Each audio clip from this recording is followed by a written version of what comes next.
Hello friend, સ્વાગત છે તમારું મારી ચેનલ ધર્મિષ્ઠાની રસોઈમાં। આજે આપણે બનાવીશું ગુંદાનો સંભારો। તો ગુંદા ઉનાળાની સિઝનમાં ભરપૂર આવતા હોય છે, જેનો આપણે કોઈના કોઈ ફોર્મમાં ઉપયોગ જરૂરથી કરવો જોઈએ। તો આપણે 500 ગ્રામ જેટલા ગુંદા લીધેલા છે, તેને આ રીતે તેના ડાળખીનો ભાગ આપણે કાઢી લેશું। આ રીતે બધા જ ગુંદામાંથી આપણે ડાળખીનો ભાગ કાઢી લેશું। ગુંદા છે તે એકદમ ફાયદાકારક છે શરીર માટે, જે ડાયાબિટીસ માટે ઉપયોગી છે।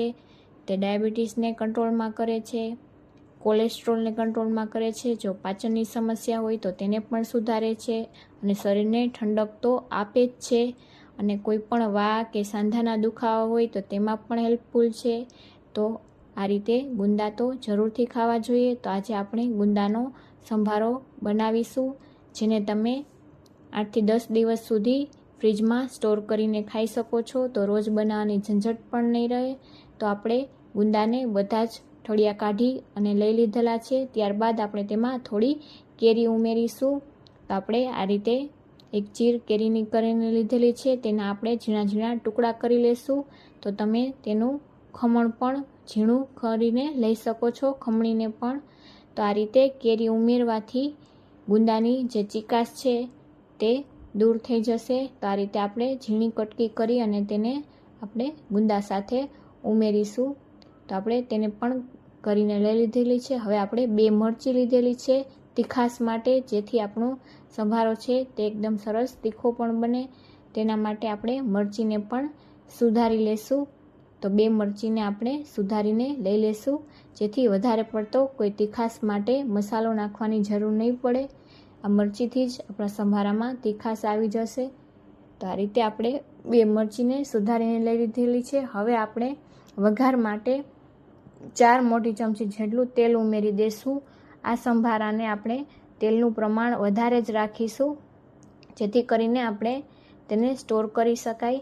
તો આપણે તેમાં 1 ચમચી જેટલું જીરું ઉમેરી દઈશું। જીરુંને આપણે બરાબર સાતળી લેશું। ત્યારબાદ આપણે જે ટુકડા કરેલા છે મરચીના તે ઉમેરી દઈશું અને તેને પણ આપણે 2 મિનિટ જેવું ચલાવી અને સાતળી લેશું।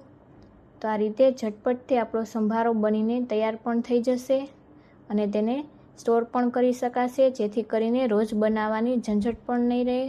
તો આ રીતે મરચી છે તે એકદમ સરસ થઈ જાય ત્યારબાદ આપણે તેમાં ગુંદાને જે ઠળિયા કાઢીને રાખેલા હતા તે ઉમેરી દઈશું અને આ રીતે બધા જ ઉમેરી અને તેને આ રીતે મિક્સ કરી લેશું।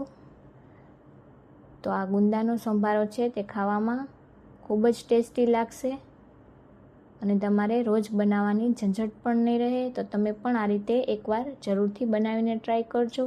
હવે આપણે 1 ચમચી જેટલું મીઠું ઉમેરી દઈશું અને ત્યારબાદ આપણે જે કેરીની કટકી કરેલી હતી તે ઉમેરી દઈશું અને એકદમ સરસ મિક્સ કરી લેશું। તો આ રીતે ગુંદાને આપણે સોફ્ટ થવા દેશું।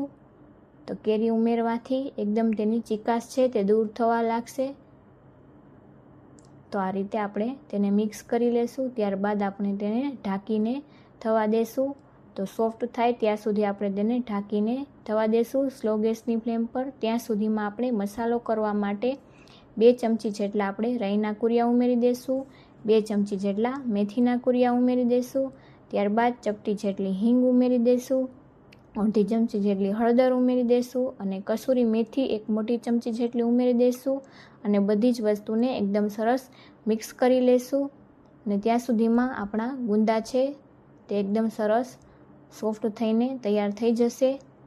તો આ રીતે એકદમ સરસ આપણે મસાલાને મિક્સ કરી અને તેને સાઈડમાં રાખી દઈશું અને આપણે ગુંદાને ચેક કરી લઈશું। તો આપણે આ રીતે છરીની મદદથી તેને ચેક કરી લેવાના।